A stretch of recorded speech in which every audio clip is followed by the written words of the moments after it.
So, man, we got a lot of NFL schedules that have just released. And man, this is going to be a interesting next season. I'm just going to say that right now. But what's going on, everyone? My name's Antonio, and this is the All Around Sports Podcast. I'm your host, Antonio. Today, we are going over all of the NFL topics and also over all the schedules that were released just past Wednesday that show all the primetime matchups, all of the regular season matchups, all the weekly matchups, and all of that. And also, if you guys do have any questions for me, please be sure to let me know down in the comments section below. But before we get started, today's video is presented by Q Streaming. It is a streaming system that you can order online on the website myqstreaming.com or something like that. And then you can pay $60 a month for this streaming system. And then if you can get people signed on your code, you get an additional $6 back. And also, you can watch your favorite TV shows and movies on demand while also being able to watch live cooking shows or live sports on every single channel in every regional area. No matter where you're at, you can get every single regional area, including if you live in Cali, you can go up to Carolina TV stations. You can go everywhere in that regard on ABC, Fox, NBC, and along with others. But for now, let's get this thing started. So I'm starting off the schedules with the Pittsburgh Steelers. Now, the Steelers, they have been determined by the Fox podcast as one of the toughest schedules in the NFL this season, which that is very true because of the last 8 games. But a few of the games that are notable within the first few weeks. Week 1, they'll play Atlanta in Atlanta, playing against Kirk Cousins and the Falcons. And then week 2, Russell Wilson will be playing against his former team, the Denver Broncos, which should be coming off a loss to the team that I'll be mentioning here in a little bit. And then they'll be playing the Chargers in week 3, Colts in week 4, Cowboys on Sunday night in week 5, Raiders in Vegas during week 6, and then Sunday night they have 2 back-to-back primetime games against the Jets on Sunday Night Football, and then back at home to face the New York Giants before they go on their bye week in week 9. And then they will play, of course, the Washington Commanders coming off of their bye in Washington, which that should be an easy one. But the last stretch for the Steelers is the most notable because not only do they face each and every one of their divisional opponents, but they also play the Chiefs and the Eagles.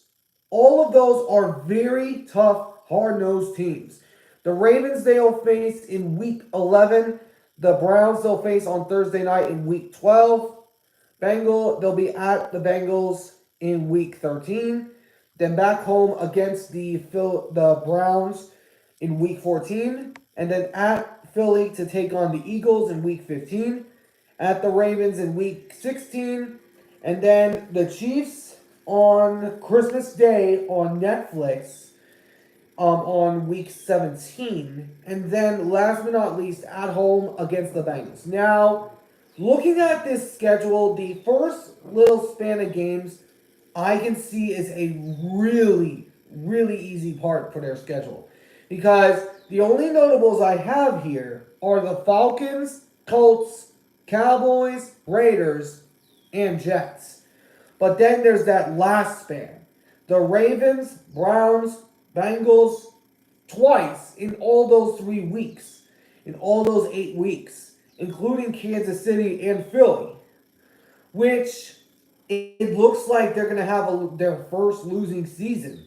Because if we look at all the teams that they have to face, like the Colts, they were a surprise team. Anthony Richardson should be primed and healthy this time around, and probably the Colts will beat them again like they did last season. And then they go against the Falcons, which they'll be a better team at the time. And then they will also face the New York Jets, which should have Aaron Rodgers, and then Chargers if Jim Harbaugh can get this team up and working very fast. But other than that, I could see their record of the floor. Their lowest record I could see possible is probably 4-13 because they got tricky games, and especially with a washed up quarterback in Russell Wilson, that is going to be a lot to ask from a long time veteran that's washed up. And if they do in fact substitute in Justin Fields, then they might be something. And then as far as the ceiling goes, I could see them going 8-9 because the Steelers, even though they have a good defense, they need to have a good offense. So we have not seen that in a couple years. So until we see it, those are my record predictions for the Pittsburgh Steelers. But now we move down. I'm going to start off with the AFC side, and then I'll be moving downwards. So let me swap out my papers here. Next up, we got the Bengals. So the Bengals, they have a tricky schedule as well, but some of them are very easy opponents.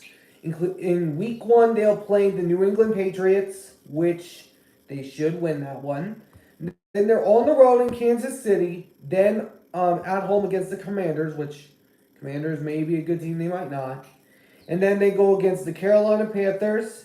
Then the Baltimore Ravens, New York Giants, Cleveland Browns, Eagles, Raiders, Ravens, and then Chargers, and then their bye week in week 12. And then the Steelers, they'll have in week 13, the Cowboys in week 14 on Monday Night Football, and then they'll go to Tennessee where they've had their number the last few times. And then they will be at home against the Browns, Broncos, or Donkeys as I like to call them. And then lastly, the Pittsburgh Steelers again.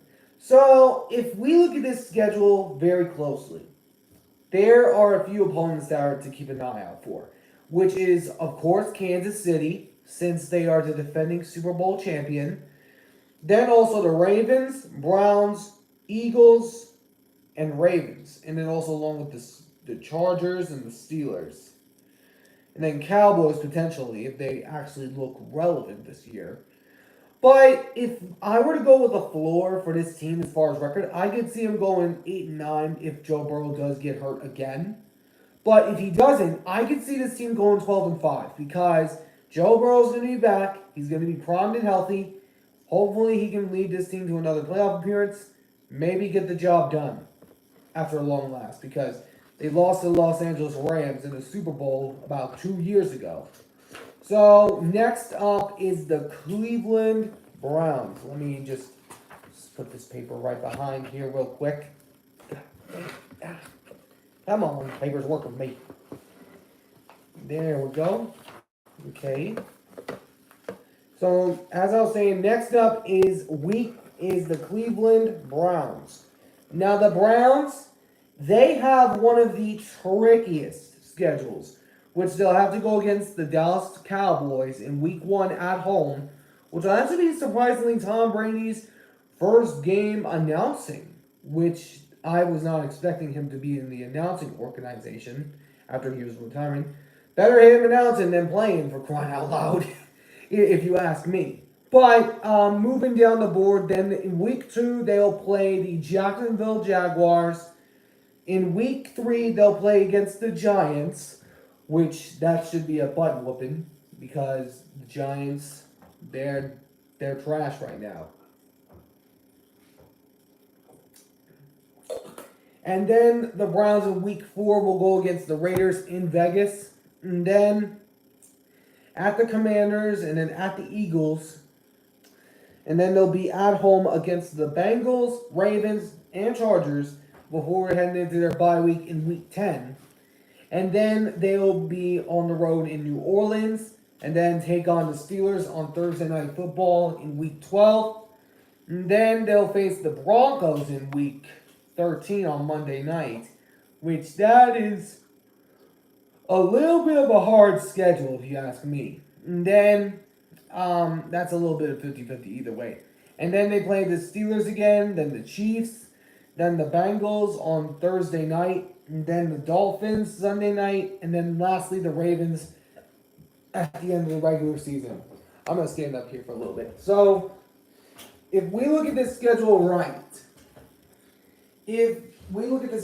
so some of the notable ones here, are Jacksonville, Eagles, Bengals, Ravens, Chargers, Saints, possibly if they are any good, and then the Steelers and the Chiefs, and then also along with the Dolphins as well. So we'll have to see what happens there.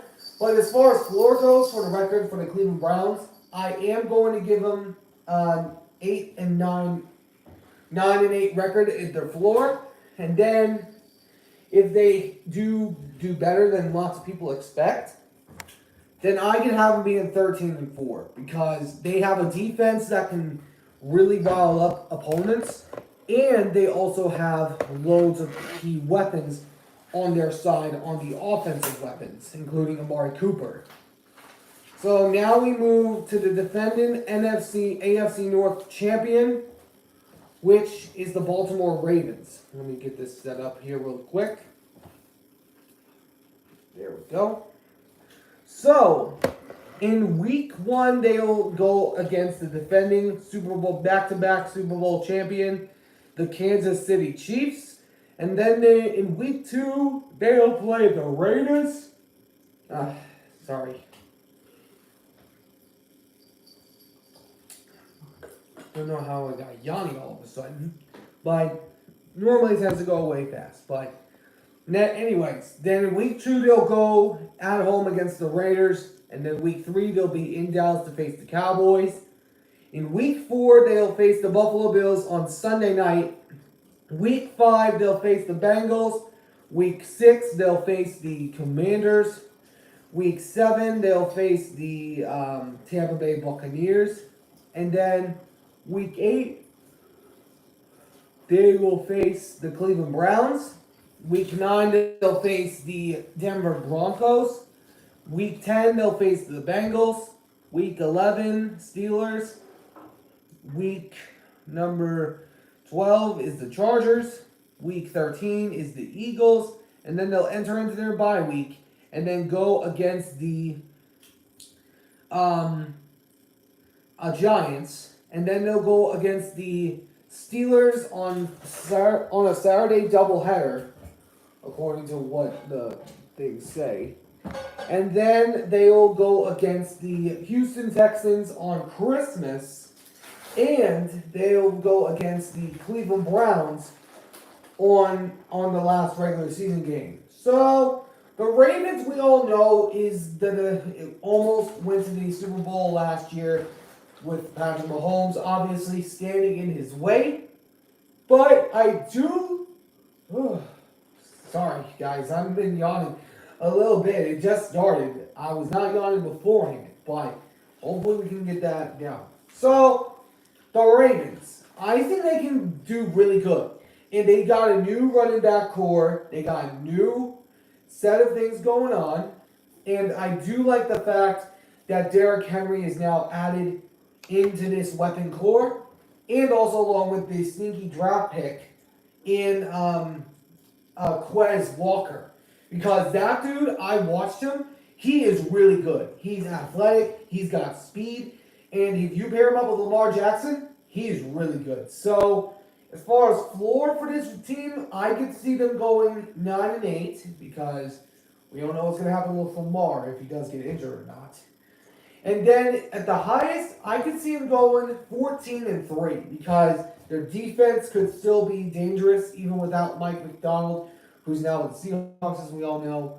But we'll have to wait and see what happens in that regard. But now we move down to the other division, the AFC South, which let me get there really quick. There we go. And that we start off with the Tennessee Titans. Now, the Titans, they have the Bears week 1, which they'll be playing Caleb Williams in his first home game with the Bears, which should be interesting. And then they'll play the New York Jets, which then they'll face the Green Bay Packers, Miami Dolphins on Monday night, rematch of last year's Monday night matchup, where the Titans came back in 3 minutes, which we all know what happened there. And then the Colts in week 6, after their bye week in week number 5, which is a pretty early bye week. And then they'll face the Buffalo Bills in week 7, then the Lions, Patriots, Chargers, Vikings, and then the Texans, Commanders, Jaguars, Bengals, Colts, Jaguars, and then top it all off with the Texans. Now, the Titans, I believe, are one of those few sleeper teams because their offensive core is really decent. I think it's being more overrated than people are thinking. I mean, not overrated as far as uninhabitable. But what I'm saying is, this is an underrated offense because you look around. Not only is Will Levis there, I mean, he's a rookie for sure, but he's a really decent quarterback. And if they can develop him, then this team can be eventually scary because they have Calvin Ridley. They got DeAndre Hopkins, Tony Pollard from the Cowboys, and then along with countless others. And then their defense, they added L'Jarius Sneed from the Kansas City Chiefs, the defending Super Bowl champs, which that will be interesting to see Sneed in Tennessee. But if I am to go with a record for the Tennessee Titans, I would have to put them probably at, for the floor, I could see them going in total of, as far as their floor, the Titans' floor, I could see them going 7-10.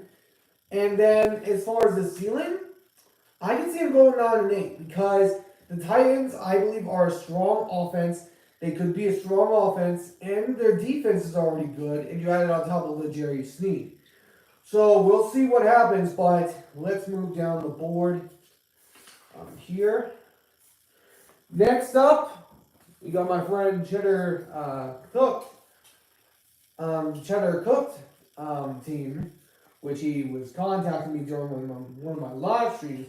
I don't know if he's in attendance right now, but the Jaguars are next. So week 1, they'll be in Miami to face the Miami Dolphins. And then week 2, they'll be at home against the Cleveland Browns. And then on week 3's Sunday night matchup, they will go against the Buffalo Bills. And then week 4, they'll go against their rival, the Houston Texans. And then the Colts.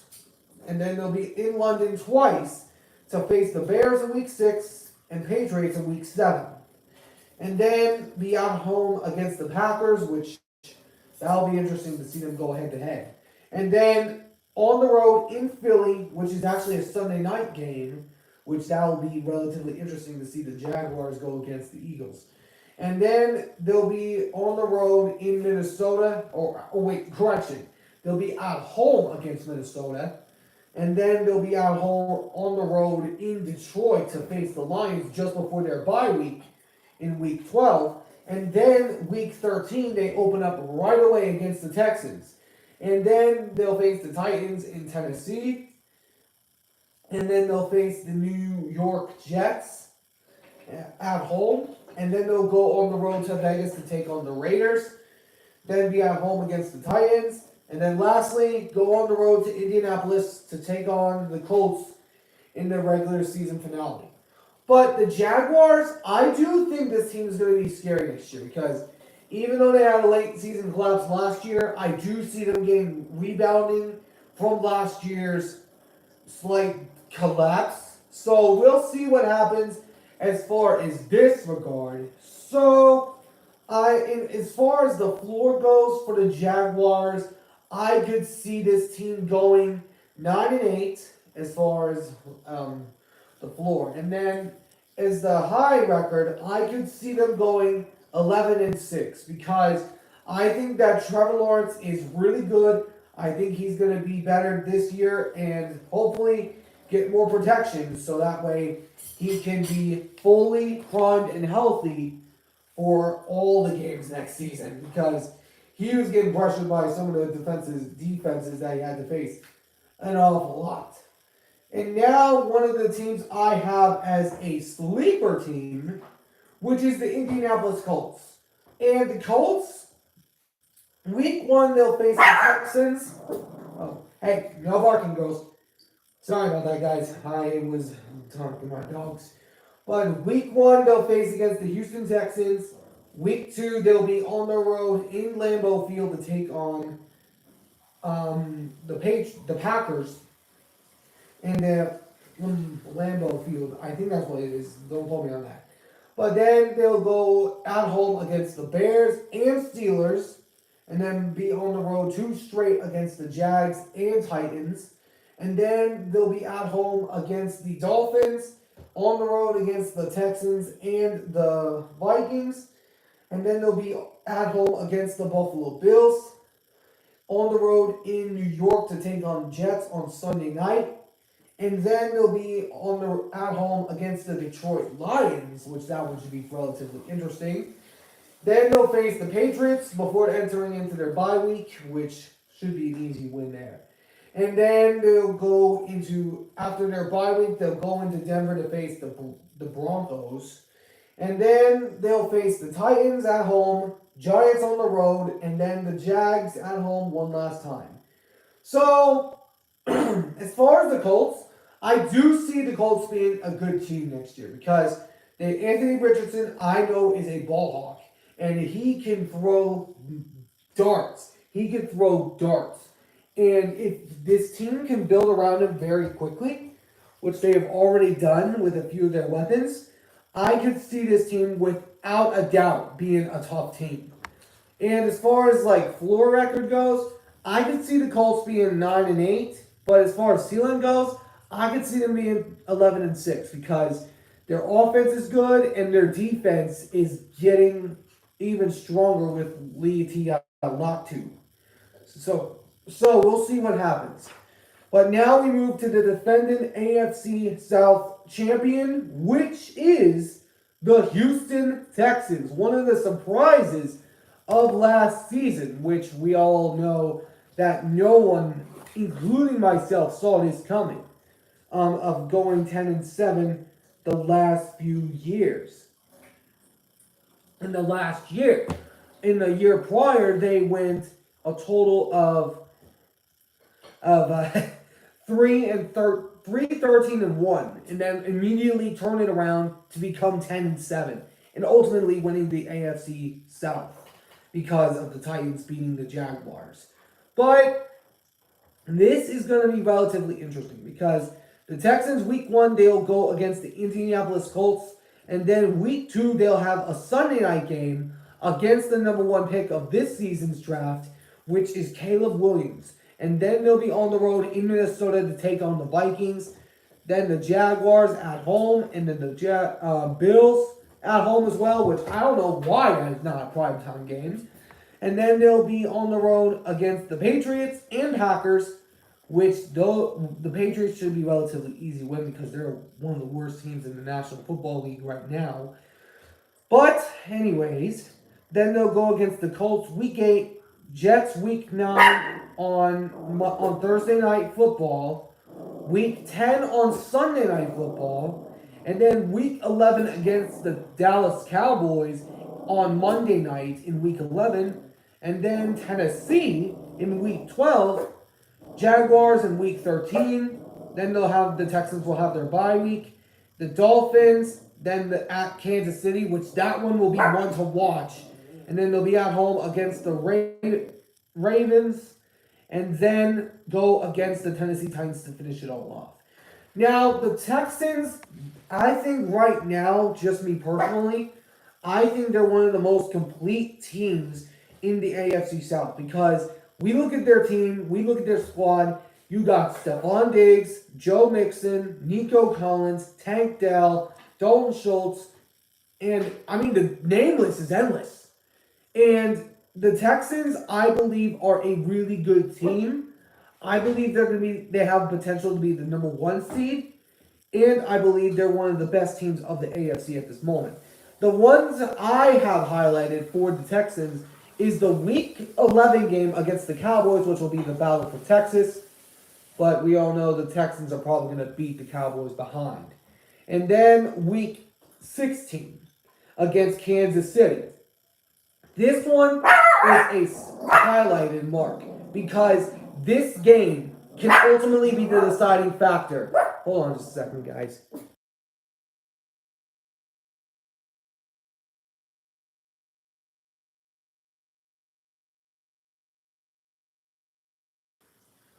Sorry about that, guys. My dogs were barking up a fest right now, so I had to get them to stop. So, anyways, the Chiefs one, I think this is the most important for the Texans because it is out on the road in Kansas City, and you might have a chance to clinch the one seed at the time if you don't have it already.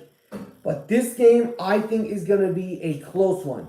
This one is a highlighter because this game could ultimately decide the fate of the Texans. Because if you beat Kansas City, you could go whenever, just like with the Patriots when they were dominant, you could have a chance at a Super Bowl, and also against any other NFC opponent that you might face, like the Lions, which I actually have that prediction as a Super Bowl matchup between the Lions and Texans early.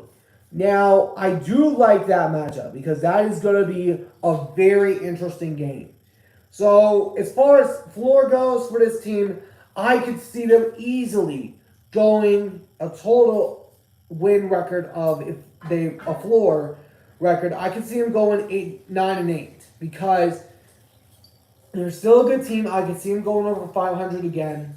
But as far as the high record goes, I could see them going 14-3 because I think that the Texans are going to be one of those tough teams this season. So we'll of course wait and see what happens. But now we move over to the AFC East, which we start off with the dynasty gone wrong, which we all know is the New England Patriots that have pretty much let down since Tom Brady left.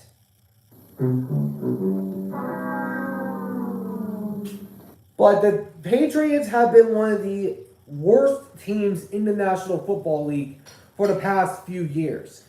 But they aren't getting any better with Drake May. I mean, he has the potential, but I don't see it yet. Because week 1, they'll go against the Bengals, and then week 2, they'll go against my Seahawks, which we should beat them in Foxborough, which they'll probably be a terrible team anyway. And then they'll be at, week 3. I got a little confused with my team schedule, my bad.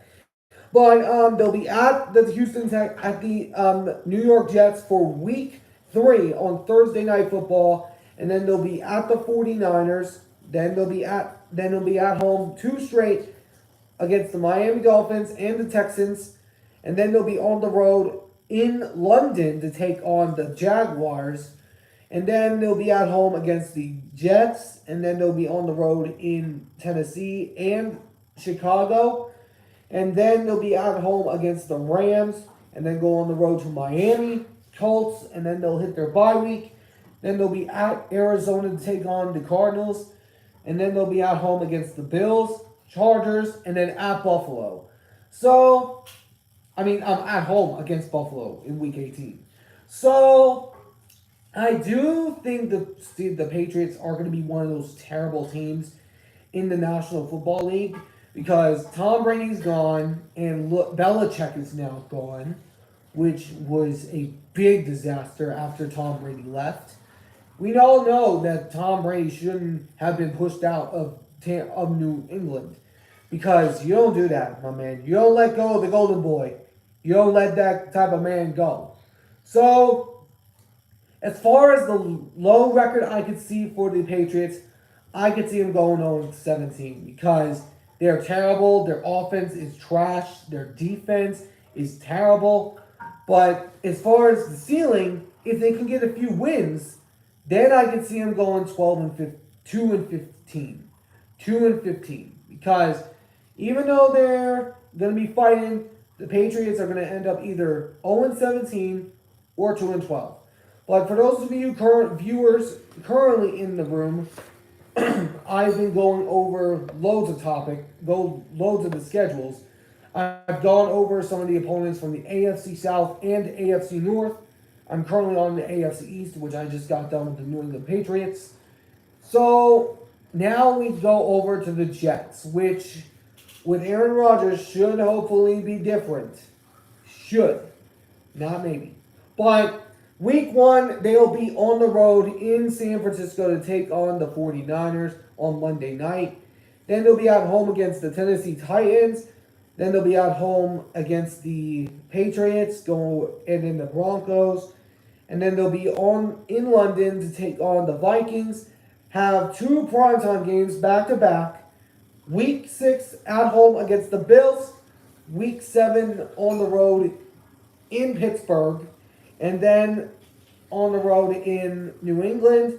And then they'll have a Thursday night football matchup against the Texans at home.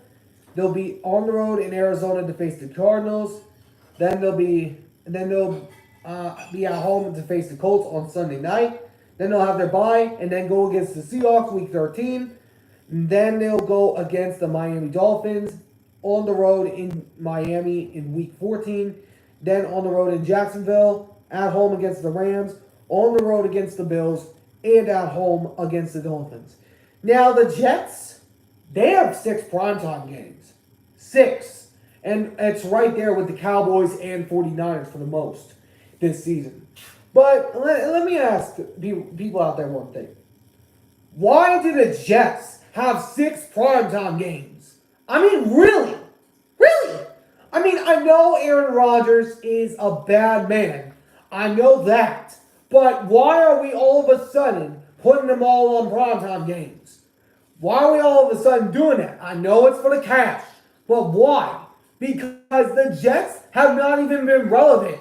They've not made the playoffs in a few years. They've had 8 straight losing seasons.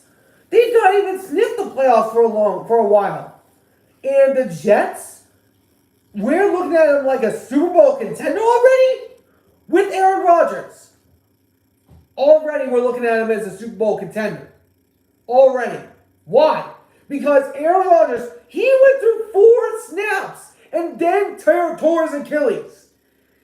Well, who knows if that's going to happen again? Who knows? And if it doesn't, then it could be a possibility. But they ain't getting up in the level of Kansas City, Buffalo, New York.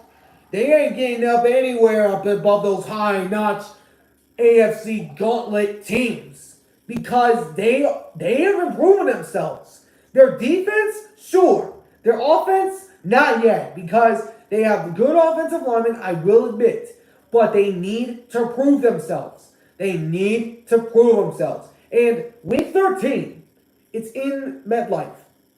For a fun fact out there that many people don't know, did you know that the Seahawks are undefeated in MetLife Stadium when playing in that field since the Super Bowl? I looked that up recently because we're unbeaten in MetLife since the Super Bowl happened in that place. And if I'm just going to say it right now, if the Seahawks beat the Jets, I would be legitimately surprised, but at the same time wouldn't be because it's the Jets for crying out loud. They haven't done in the last few years. But I am going to say this. As far as the floor record goes, I could see him going 7-10. As far as the ceiling goes, I could see him going 9-8 because Aaron Rodgers still has a lot to prove, and I'm not on the bandwagon of the Jets just yet. I am not on the wagon of them being a Super Bowl contender because what makes a Super Bowl contender already when they haven't made a playoff appearance in a few years? That's just ridiculous. That's flat out, and that is flat out blasphemous, if you ask me. But now we move to the Miami Dolphins. Miami, they'll be at home against the Jaguars and Bills in the first 2 weeks, and then they'll go on the road to Seattle to face the Seahawks, which should maybe potentially be rainy at that time. And then they'll go at home against the Titans of a rematch of last year's Monday night matchup. And then they'll be on the road against New England, then the Colts. Oh wait, their bye week is in week 6, so then week 7 they'll go against the Colts, then the Cardinals in week 8, Bills in week 9, and the Rams in week 10 on Monday night. That will be for sure interesting, especially since it's in LA. And then they'll be at home against the Raiders and Patriots, at home on the road against the Packers on Thanksgiving, I believe. And then they'll be at home against the Jets, on the road in Houston, take on the Texans, then go at home against the Niners, and be at home against the Browns on Sunday night. Or on the road, actually, my bad. On the road in Cleveland to take on the Browns on Sunday night. And then week 18 against the Jets in New Jersey. So, I mean, this schedule is pretty difficult, if you ask me, for the Miami Dolphins. But they do have a new rejuvenated offense, which the wins I could see for them is against the Patriots, Titans, Cardinals, and others. But they need to prove themselves because if they can't play in inclement weather, they're screwed if they're going to go on the road to like Buffalo. They're screwed if they can't play in inclement weather. With Seattle is normally raining. It's normally raining. If it's raining, then they might lose that game. But if it's sunny, they might win that game.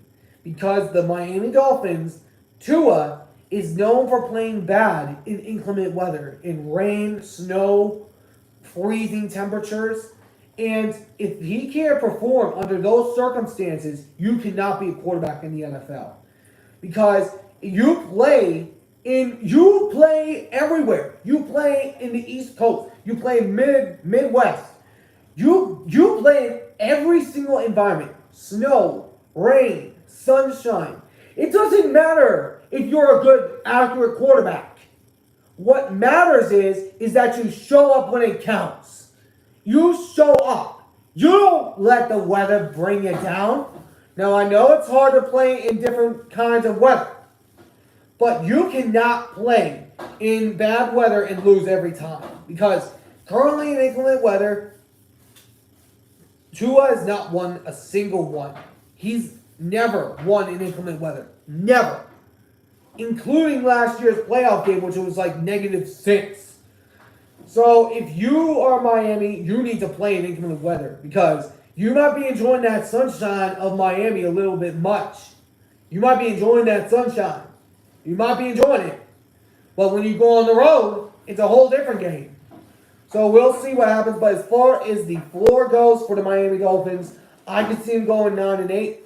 As far as the ceiling goes, I could see them going 12-5. Because I think the Miami Dolphins still have a lot to prove. They need to show that they can win in bad weather games in order for me to be on their side. So, now we move to Buffalo, the defending AFC East champs, after losing Stephon Diggs and Gabe Davis along with countless others. Week 1 should be an easy win against the Cardinals, and then they'll be on the road in week 2 against Miami, and then at home against the Jaguars, and then at the Baltimore Ravens. It's a Sunday night game. Then in Houston to take on Texans, in New Jersey to take on the Jets on Monday night. Then at home against the Tennessee Titans. On the road against the Seahawks. And then at home against the Miami Dolphins week 9. And then they'll be on the road in Indy against the Colts week 10. And then they'll go against Kansas City at home in week 11 and before their bye week. And then they open up with an interesting game with the 49ers in week 13, Sunday night. Now, I did have that game as a Super Bowl preview last season. I had it as a Super Bowl prediction before the divisional round. But, of course, we all know how that went. And then the Rams, they'll go on the road against the Rams and Lions. And then they'll be at home against the Patriots and Jets. And then on the road against the Patriots one last time. So, the Bills, I think, could still be a good team because even without Stephon Diggs and Gabe Davis, I still see this team as a dominant threat. So, as far as the floor goes, I could see this team going 8-9. And then as far as the ceiling goes, I can see them going 13-4 because the Bills, as long as they have Josh Allen, their window's still open. So we'll see what happens there. But now we move on to the Broncos, or otherwise known as the Donkeys, as I like to call them. So week 1, they'll open against my Seattle Seahawks, which should be an easy L for them. And then the Steelers at home, which that'll be the first game that the Denver Broncos will face against Russell Wilson. He might get booed more times than Russell Wilson was booed in Seattle when he was more in Denver. I mean, we'll see. We'll see what happens, but I'm betting Russell Wilson's going to get booed when he goes to Denver. So, and then they're on the road against Tampa Bay, and then the New York Jets. At home against the Raiders and Chargers at the New Orleans Saints on Thursday night. And then they'll be at home against the Panthers. Then they'll be at the Ravens and Chiefs. And then they'll be at home against the Falcons. On the road against the Raiders. And then they'll be at home against the Cleveland Browns. Or, is that the other way around? I'll have to look later. But then they'll play the Indianapolis Colts in Denver. And then the Chargers and Bengals on the road. And then topping it all off with Kansas City. So the Broncos, they got a rookie. They have a rookie quarterback in Bo Nix. Unless Zach Wilson comes in and starts. Which I would laugh if he actually starts. At least one game. I would laugh my tailpipe off. But anyways, I do see the floor of the Denver Broncos just because of the opponents that they face within their division. I can see them going 0-17 because they right now are in a terrible situation after that trade they had with my Hawks. By the way, still won that trade. I just love rubbing that in. But in realistic, if they can get going, I could see them going maybe 6-11, possibly, slim chance.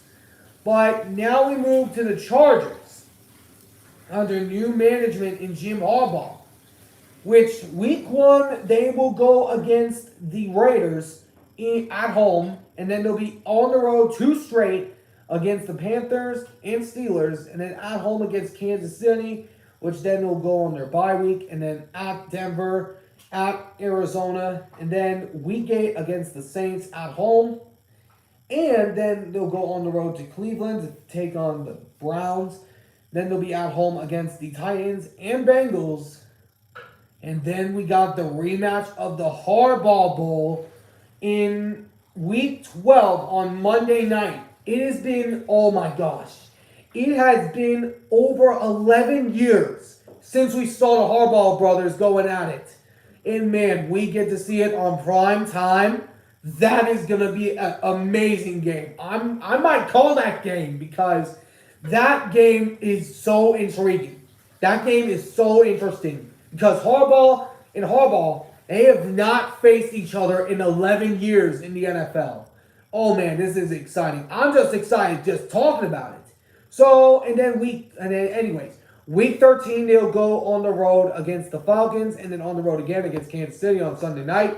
And then they'll go at home against the Buccaneers and the Broncos. And then eventually 2 road games to top it all off with the Patriots and the Raiders. Now, the Chargers, I could see being a possible sleeper because Jim Harbaugh, he's a mastermind. He is amazing. And he coached the 49ers, and the Niners let him go, even though he got him 4 division titles. 3 or 4. I don't know. I was only about 10 to 9 years old at the time. But anyways, if we look at the schedule realistically, the games I could see being statement games is of course against Kansas City, and then also against teams like the the Bengals, and the Ravens. But if all things go well, the floor I could see them going is 7-10. But as far as the high ceiling goes, I could see them going 9-8 because it's Jim Harbaugh that we're talking about here. He has not coached in the NFL for some time, but hopefully he can regroup and see to it very quickly. But then you got the Raiders of Las Vegas. So, which is still weird to say that, by the way. Which actually, funny story about the Raiders. Funny story. I'm not gonna take long on this. Funny story. When I was 5 years old and I lived in Vegas, I kept on hearing these constant rumors of the Raiders moving to Vegas. I constantly heard them, and I was like, there's no way the Raiders are going to move to Vegas until it actually happened. And then I was surprised. Even though I don't root for them because I'm a Hawk fan and we got a big rivalry that dates back a long time ago when the Seahawks played in the AFC West. For those of you that don't know, that the Seahawks played in the AFC long before I was even born. So the Raiders, week 1, they'll go at Chargers and at Ravens. And then they'll have 2 home games against the Panthers and Browns, on the road against the Donkeys in Denver, and then at home against the Steelers.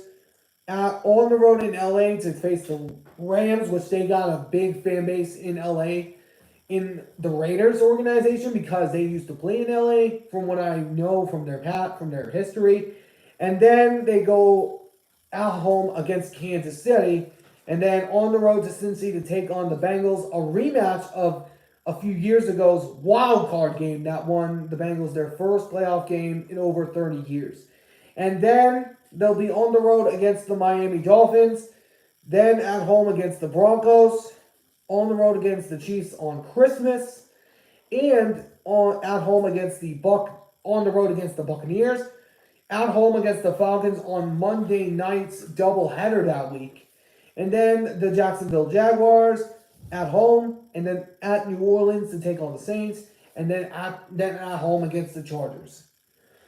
These games I could see being relatively interesting, and the defense for the Raiders I could see being better than it previously was, and I do believe that this team is going to be better than originally was. So as far as the Raiders and their entire schedule goes, all in all, I could see their floor being 9-8 because I think they're a really good team. They could be a really good, decent team with Gardner Minshew under center. And as far as the ceiling goes, I could see them going 10-7 because the Raiders are being slept on because the people are saying they don't have a quarterback. They actually do. In Gardner Minshew, he almost led the Colts to the playoffs last season. Who knows? He could change around this team in a mere instant. Because the offense, they have so many weapons. They got Devontae Adams, Brock Bowers, and Michael Mayers, and Jacoby Myers. They have so many weapons, and they have a defense. I could see them going easy 10-7 because they could be a really, really good team next season. Although, not a lot of people are expecting it. Just me.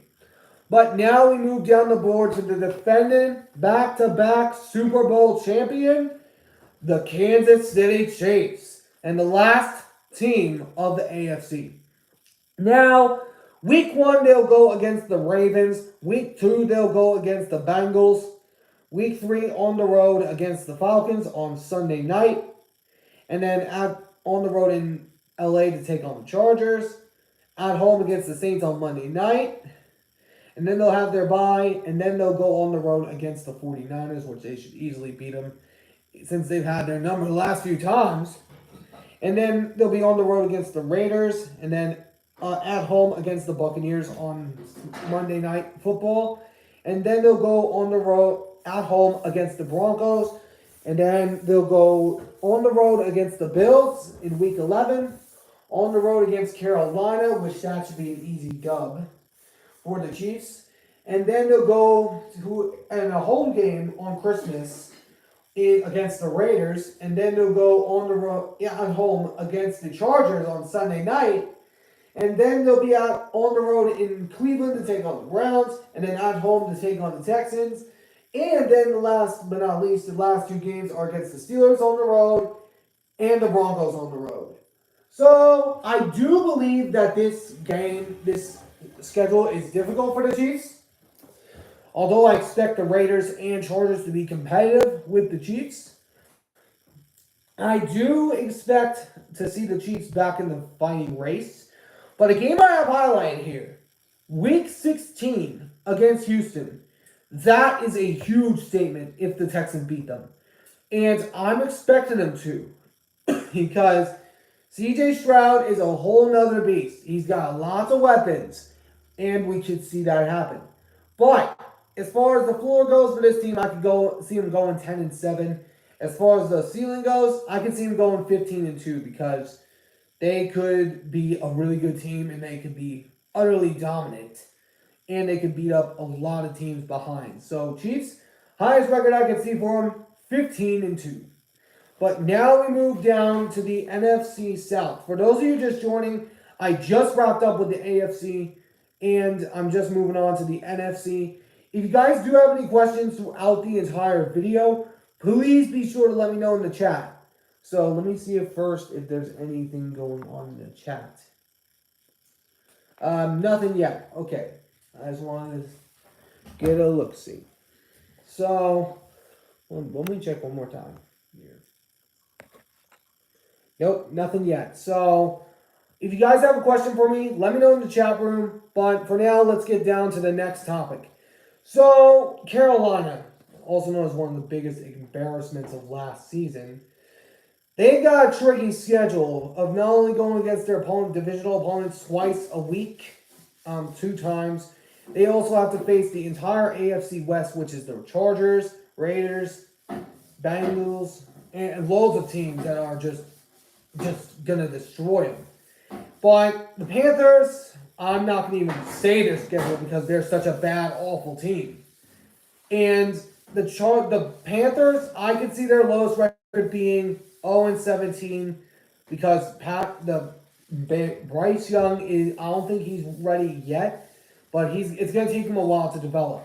But high record, if he can get going and if he can actually do some things right, I could see their ceiling being 7-10 because if they can get their weapons going and if they can be at least competitive within their division, then they could end up being a good team. So before I go to the next team, let me check the chat room to see if we got anything. So, nothing yet. So, if you guys got a question for me, let me know in the chat. So, now we move to the Saints. A potential sleeper team we got going. But week 1, they'll play the Carolina Panthers. Week 2, they'll play the Dallas Cowboys in Dallas. Then at home against the Eagles. On the road in Atlanta to take on the Falcons. Then on the road to take on the Chiefs. At home against the Buccaneers. Then they'll be at home against the Broncos on Thursday night. And then they'll go on the road twice against the Chargers and Panthers. At home, 3 straight games against the Falcons, Browns, and Rams, including a bye week between those 3. And then they'll go on the road to take on the Giants, at home against the Commanders, on the road on Monday night against the Packers, which that is going to be interesting despite of what happened last time these two teams met up. And then they'll also go against the Raiders at home and finish it all off with the Bucs on the road. Now the Saints, I could see this team easily being the sleeper because they got Cam Jordan, They got Chase Young now, which he's good. I was not expecting Chase Young to go to New Orleans. I was not expecting that at all. And New Orleans is known for their tough defenses. They're always known for their defenses. Although I don't know if Derek Carr is going to be a very good quarterback next season, I could see Spencer Rattler coming in for him if Derek Carr does in fact either get injured or benched. Spencer Rattler, if he just starts with this team, he can easily develop because Spencer Rattler is one of those diamonds in the rough from what we've seen from him. He's a diamond in the rough, which the Saints got a good quarterback in Spencer Rattler, if he does, as a matter of fact, start. But as far as the floor goes for this team, I could see them going, oh man, I could see them going 7-10. Lowest record possible.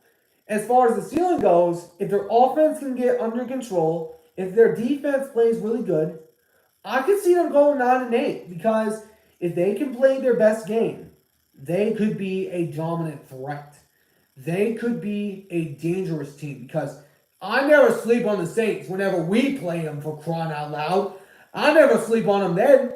Haven't slept on them since. Even the one game against them when we had that famous play, the Beastquake. But anyways, moving down to the next NFC South opponents, which is the Atlanta Falcons, which surprisingly drafted Michael Penix Jr., which I think many of us are still shocked about that. Am I wrong?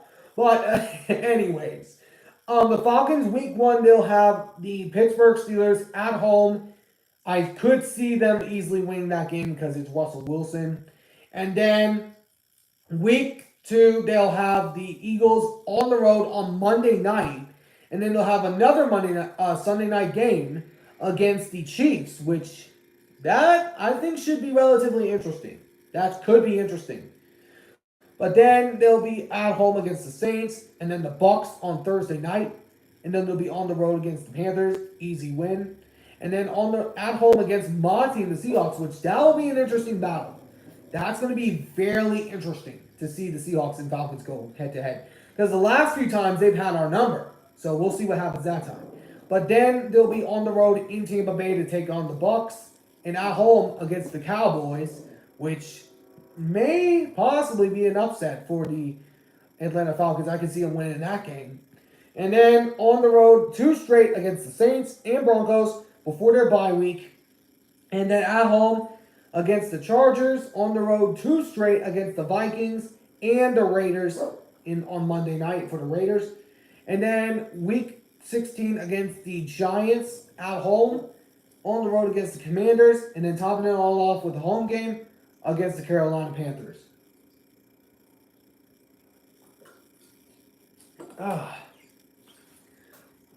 But the Falcons, I think, are one of these sleeper teams since we all know they drafted Penix.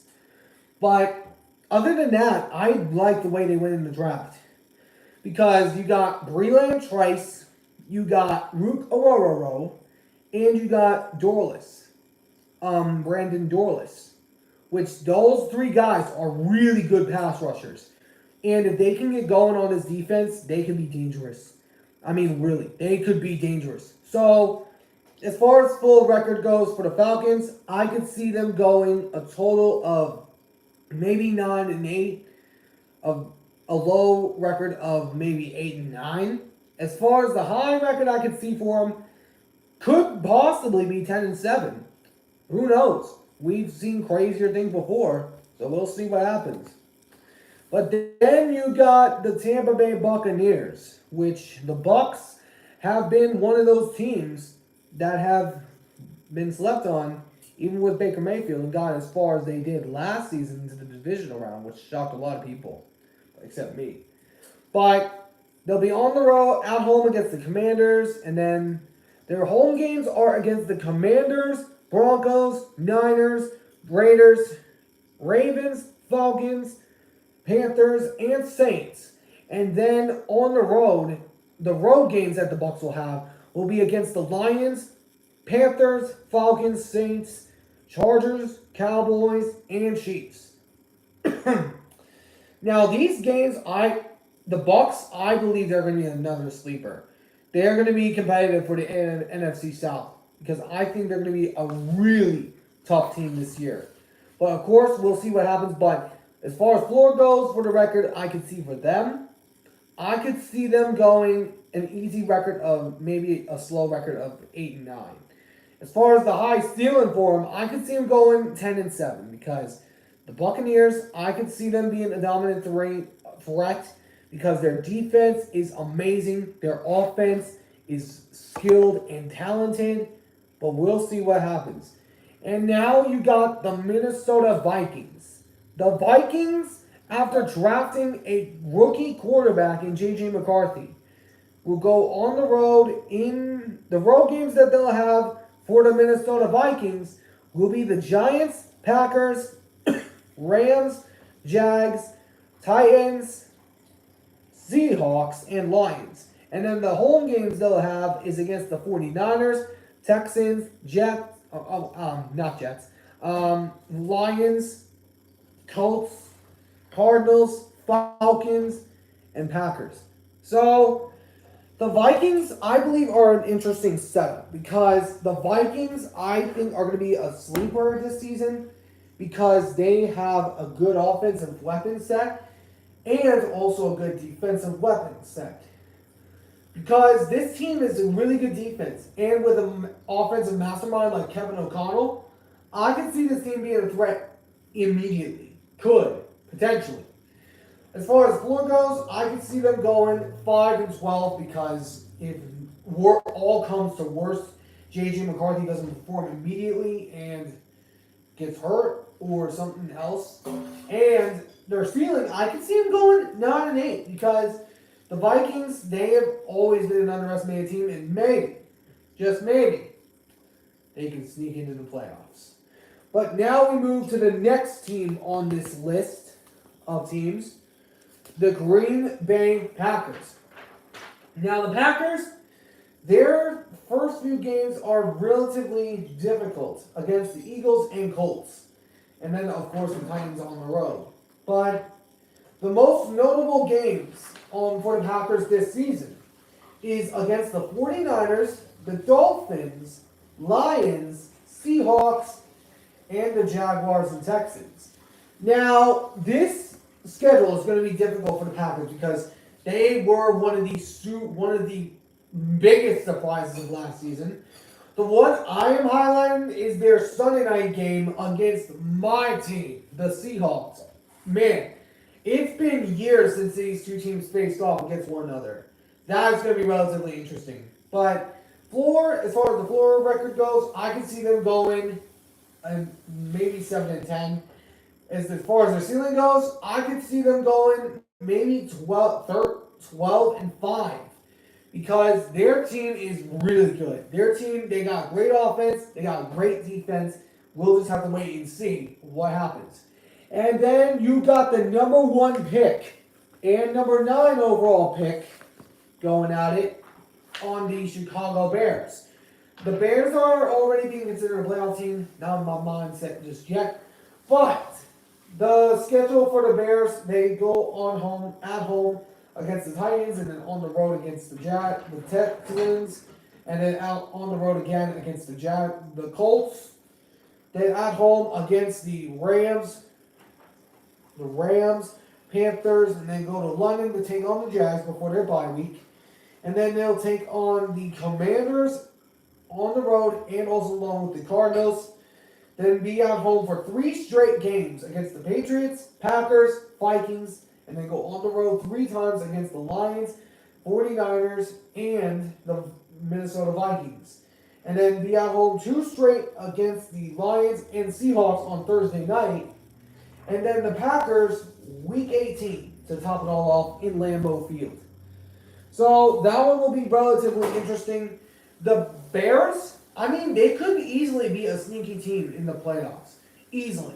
But I'm not seeing it just yet. The floor record I could see for the Bears, I could see them go 8-9 because that would be worst case scenario. Best case scenario, as their ceiling goes, I can see them going 11-6 because if Caleb Williams can get adapted early, if Rome Odunze can be what he was in Washington, this team could be dangerous. But now we move on to the defending NFC North champion, the Detroit Lions. The Lions have one of the trickiest of all of the schedules. Because week 1, they'll have a Sunday night game against the Rams. Week 2, they'll go on the road at home against the Buccaneers. On the road, week 3 against the Cardinals. And then week 4, Monday night against my team, the Seahawks. Then they'll have their bye, and then on the road against the Cowboys. And then they'll be wait a minute. Hold on. Hang on a minute. I messed up one of the things.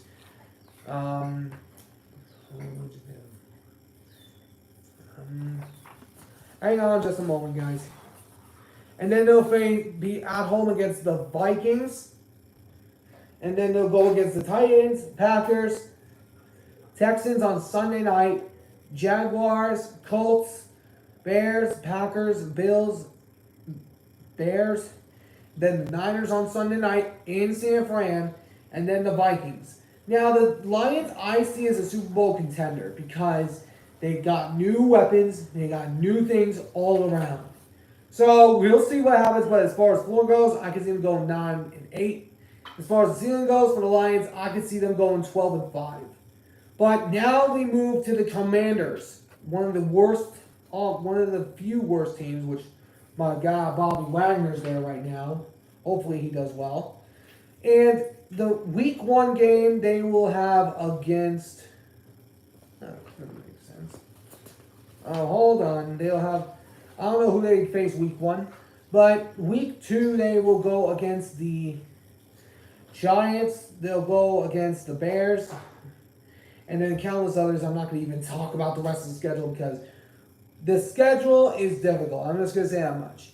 But the Commanders, I can see their lowest record being 2-5, 2-15, and then their high ceiling, I can see them going 8-9 because they got good defense, relatively decent defense, relatively decent offense. And then there's the Giants, the G-Men. I'm not going to even talk about some of their games because they're basically going to be screwed this season.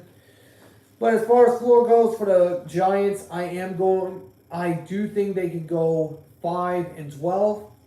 As far as the ceiling goes, I could see them going 8-9 if they can be relatively decent. But I'm thinking they're probably going to tank this year. And then you got the Dallas Cowboys. So the Cowboys, week 1, they'll have against the Cleveland Browns in Cleveland. At home against the Saints and Ravens. On the road twice for back-to-back primetime games against the Giants on Thursday night in week 4. And the Steelers in week 5 on the road in Pittsburgh. And then they'll be at home against the Lions last rematch of last year's matchup, which I think we knew was relatively rigged. And then week 7, they'll have a bye. Week 8, they'll open up immediately against the Niners, which they're going to get spanked by them again. And then the Falcons on the road in Atlanta. Then they'll go against the Eagles at home, and then the Texans at home. Commanders, they'll be on the road against the Commanders, and then at home against the Giants and Bengals for Monday night. And then they'll be on the road in Carolina, which should be a relatively easy victory for them. And then they'll be at home against the Bucs.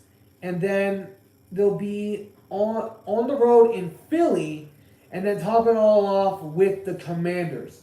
Oh, Cheddar Cooked is in the building. How are you doing, my man? What's going on with you? I can see you. I can see you in the chat, buddy. But, anyways, the Cowboys. I think we all know they are in a worse situation right now. So, the Cowboys, I just don't know what to expect. I don't think anybody knows what to do right now with the Cowboys because it's so easy to get on them right now. It is so easy. It's so easy. And as a matter of fact, I actually looked up this stat a little while ago of the Dallas Cowboys. Hold on just a second as I pull it up. Hold on just a moment. Come on, where is it? Here it is. Let me see. So, the Cowboys. Let me talk about this. This is every Dallas team's every Dallas team's last conference final appearance, days since their last conference final appearance or actual championship appearance. The Dallas Mavericks and Dallas Stars have 0 days because they're currently in it right now. Texas Rangers have not been in a conference final in 209 days, which we all know they won the championship recently. So, and then the Cowboys. Try to take a guess on how many days they've been out without without a conference appearance. Try to guess. Try to guess. I want to see a guess first. I want to see a guess on how many days you think the Cowboys have not gone to an NFC Championship game. Nothing? All right. It's 10,352 days. 10,352 days. That's how long the Cowboys have not made a conference finals. Oh man, it's just too easy. And Jerry Jones isn't even saying that much. He's not even saying that much. I mean, come on. Come on. I wanted to make it a little bit easy. I wanted to make it a little bit more harder. But Cheddar, he said 230,000 days. I mean, that could be relatively true if it was a couple hundred years. But of course, and here's the funny thing. The last time the Cowboys were in a Super Bowl, I wasn't even born yet. So the Cowboys, their lowest floor I could see for them, I could see their floor being 7-10, because if that's worst case scenario, being ousted from the playoffs. As far as their ceiling goes, I could see them going 10-7, maybe potentially sneak into the playoffs, but be ousted in the first round. I could see the Cowboys being ousted in the first round.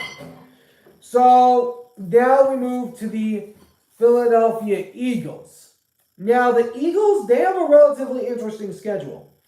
Week 1, we all know they're going against the Green Bay Packers in Brazil. And then, what happened? Wait, let me see. Let me see this chat real quick. Bro, what? What was that about? Cheddar. What was that? Brody Proswin. I don't understand what you're saying, Cheddar. But as I was saying about the Eagles, I do see them. They some of their games against the Saints and Bucks, and then they'll go against the Browns, Giants, Bengals, Jags in Week 9 on Sunday night, which that one will be relatively interesting. Week 10 against the Cowboys, and then also the Commanders. Neither do I. About what? But then also on the road against the Rams, on the road against the Ravens, Panthers, Steelers, and then also the Commanders, Cowboys, and Eagles, and Giants. But as far as I look at the Eagles' schedule, one of the most notable ones, I could see it being the Jaguars. Let me see this chat room real quick. Yeah, Jags. I mean, the Jaguars, I could see them being a really good team. I could see the Jaguars being a really good team. I went over them a really good time. I went over them a little ago. I went over them a little while ago is what I meant to say. So the Jaguars, I'm going to rebound them back to them real quick. Let me just find the paper that I have of their schedule. Hold on just a second. Where is it? So, here it is. So the Jaguars' schedule is relatively, might be difficult. So Dolphins, they'll face at Week 1. I'll get to your question here in just a second. Cheddar Cooked, I think is how you pronounce it. And then they'll go at home against the Browns, on the road twice against the Bills and Texans, Colts, and then the Bears and Patriots in London, which they've had a lot of London games recently. And then they'll be at home against the Packers, Then at the Eagles, Vikings, Lions, and then their bye week in week 12. Week 13, they'll open up immediately against the Texans, and then at Tennessee against the Titans, Jets, Raiders, Titans, and then Colts. So let me get back to that real quick. So who's better, a Jags or Texans? Ooh. I mean, if you're talking about last year, I would say the Texans. But if we're looking at this year, I mean, the Jaguars' offensive weapons are much better than last year. I mean, they got Gabe Davis. They still got lots of guys. They let go of Zay Jones, from what I know. But they got a lot of good defensive weapons. They got a lot of good defense, especially Josh Allen, which this year, oh man. I mean, it's kind of like 50-50 because these two teams have split each of their individual series.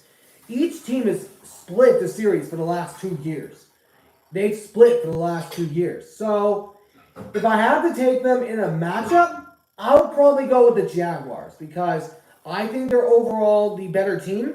I think they mainly got hurt in the last stretch of the season because of the pressure getting to Trevor Lawrence a lot because he was sacked an awful lot. And I do believe the Jaguars, their floor, as far as the floor record I could see for them, I could see them being potentially 9-8 again. But as far as the ceiling goes, I could see them going potentially, if they can get up firing on all cylinders early, I could see them going 12-5 because the Dolphins, we know that they are a really good team. If they can make a statement against one of those big tough teams, like the Dolphins, which have the fastest offenses in the National Football League, and against an NFC team like the Packers or Eagles, that would be relatively interesting to see. But as far as back to the Eagles, so the Eagles, as far as their floor goes, I could see them going maybe 8-9, if at worst case scenario for the Philadelphia Eagles. And then Browns and Dolphins and Bills are dubs. I mean, we'll see. We'll see, Cheddar. We'll see. I mean, it's too early to tell because we haven't seen each team in action, but only time will tell. But the Eagles, I could see them going a total of, if they can get up very high and their coordinators can be very good, I could see them going potentially 13-4 because they're on top of the entire NFC East right now. So Cheddar said he's leaving, so it was good having you, Cheddar. So have a good one, my friend. Have a good one, my friend. So now we move to some of the NFC West teams, which we're going to start off with my team, of course, before we get into some of the other teams, which I am going to see here. So, Cheddar, and have a good one, my man. Have a good one if you're saying that you're leaving. So have a good one, my friend, Cheddar. Oh, it was a joke. All right, that was a good one. So, anyways, the Seahawks. Week 1, they open up against the Broncos in Seattle.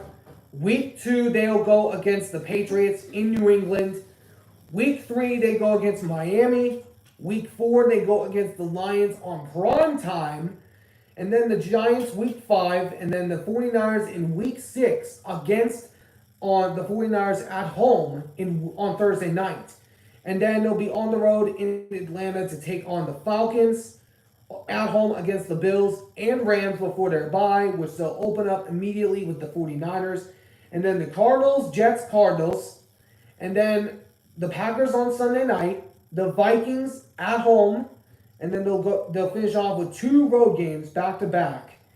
And then those 2 are the Bears on Thursday night, week 17, and the Rams. Oh man, this schedule, if we look at it from a real perspective, it looks pretty difficult. But it was ranked the 24th hardest schedule, which is also known as the 8th easiest, which, I mean, there's some games on here that I could see being tough ones. The games I have highlighted are the Dolphins, Lions, Niners, Bills, Falcons, Packers, and Bears. Because, and then also the Rams as well. Because the Seahawks, they've been good for the past 2 years. They've been 9-8 the last 2 seasons. But against Miami in Seattle, that is going to be interesting because the Dolphins, we know, is one of the fastest offenses in the National Football League. And then on the road in Detroit on primetime, that is going to be interesting because the Seahawks are 9-1 against the Lions in the last 10 matchups. And then week 6 against the Niners, I could potentially see that being a win for the Seahawks because it's at home. Because we know a streak doesn't last forever. We know the streak of a streak doesn't last forever. So I can see us winning against the Niners in week 6. And then the Falcons, I could see being relatively interesting because it's on the road. The Falcons have had our number the last few times. So that one I could see very well being very interesting. And then at home against the Bills. That is a state game. Because the Bills, we all know, is a tough team. And the Bills have only faced us once with Josh Allen. And that was in Buffalo during the pandemic. This is Josh Allen's first time in Seattle. And Seattle is one of the loudest stadiums in the NFL, right there with Kansas City. And then they also have the Jets, which we all know Aaron Rodgers is currently there. We hope that he'll survive for more than 4 downs this time. And then against the Packers, week 15, that one is going to be interesting because these two teams have not faced off since they got rid of their quarterbacks in Aaron Rodgers and Russell Wilson. And then week 17 against the Bears, that will be the first matchup between the Bears and Seahawks since Caleb Williams came to town. But as far as the floor goes for the Seahawks, I can see them possibly going 9-8 again. As far as the high ceiling goes, I mean, if the Seahawks can get very well, because we know Mike Macdonald is a great defensive mastermind. If he can get this defense going early, and if the offense is what it is set up to be under Ryan Grubb, I could see this team going potentially 11-6. Because here's the thing. The Seahawks have been underestimated for years. And this is another one of those years since Russell Wilson left. And the Seahawks have been 9-8 the last 2 years, as we all know.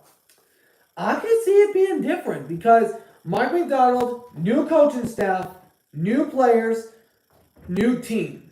And if we can get going early, if we can get going in a snap with our fingers, that would be interesting. I'm not expecting playoffs this season for my Hawks because we know we're not above the Niners, Lions, Packers, or anybody else in the NFC. But it would be relatively interesting to see the Seahawks. I could see them beating the Niners at least once, if not twice. And then the Rams, we could see them potentially beating them since they're without Aaron Donald. So, I mean, we'll see what happens. But the Seahawks, some people might want to watch out for next season. I'm just going to say that. But now we move to the Rams. We got 3 teams left to go, so we'll get through this as quick as possible. So the Rams have 4 primetime games against the Lions week 1, Vikings week 8, Dolphins week 10, and Eagles week 12. Other than those guys, they have also along with the Packers, the Vikings, and countless others. But the Rams, ever since they let go of Aaron Donald, they have been kind of they're even good without Aaron Donald, in my personal perspective. Because if we look at this Rams team, I'm just getting something ready here. Hold on. Hold on just a minute. Or when I go over this next team. There we go. It's ready. So, the Rams, I never underestimate them. Never. Because the Rams have always been a thorn in the Seahawks side. They've always been a thorn. They've always been right there in our picture. Right there. But Sean McVay, we know he can pull diamonds from the rough. He can pull out many guys. And if we look at we look at their schedule, they got some tricky games. But I could see if their floor, I could see them going 8-9. As far as their ceiling goes, I could see them going 10-7 because even without Aaron Donald, this team is still very decent. But now we move on to the defending NFC champion, the 49ers, who lost in the Super Bowl again.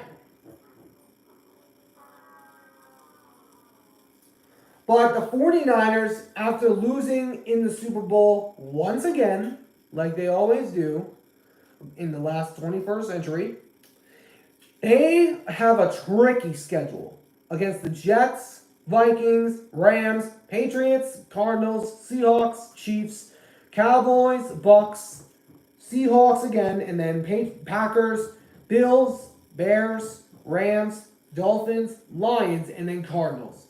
The 49ers, I see, are still going to be a good team next year. I do see them winning the division again. But this Niners team needs to step up. They have to finish the job. They have to. They need to get a Super Bowl victory. They have to finish the job. And as far as the floor goes for this team, I could see them going potentially of 7-10 because if all goes the worst, they have a lot of injuries and end up missing the playoffs. But if all goes good for the team, I could see their ceiling being 12-5 because they're still a really good team. I could see them being competitive I can see the Seahawks and Rams competing with them, but we'll have to see what happens. And then the last team that I have is the Cardinals, Arizona, which I have a slim amount of respect for them. But they go against the Bills week 1, Rams week 2, Lions, Commanders, 49ers, Packers, Chargers, Dolphins, Bears, Jets, Seahawks, Vikings, Seahawks, Patriots, Panthers, Rams, and Niners to top it all off. Now the Cardinals, I could see them being a dangerous team. I could see them being a sleeper because they got new weapons, but Kyler Murray, we know that he can't play if he's injured, which Kyler Murray has not played well against the Seahawks, except that one year that he actually received relevance. But the Cardinals, as far as their floor goes, I could see them going 7-10 again. But as far as the ceiling goes, I could see them going a total of 8-9 because we know that these teams are very, very tricky, especially since the Cardinals have a lot of teams on their schedule. But I've gone over every single NFL team. If you guys have a question for me, let me know in the comments, or unless then I will end this stream. So currently we got no viewers in here, so I'm just going to go on ahead and end it. I hope you all enjoyed this Q&A. I'll be on next week. But also, I wanted to shout out real quick. We are currently in the process of moving. So we don't move until the end of June. So I will be still doing my Q&As and videos. But for some time, I will be off.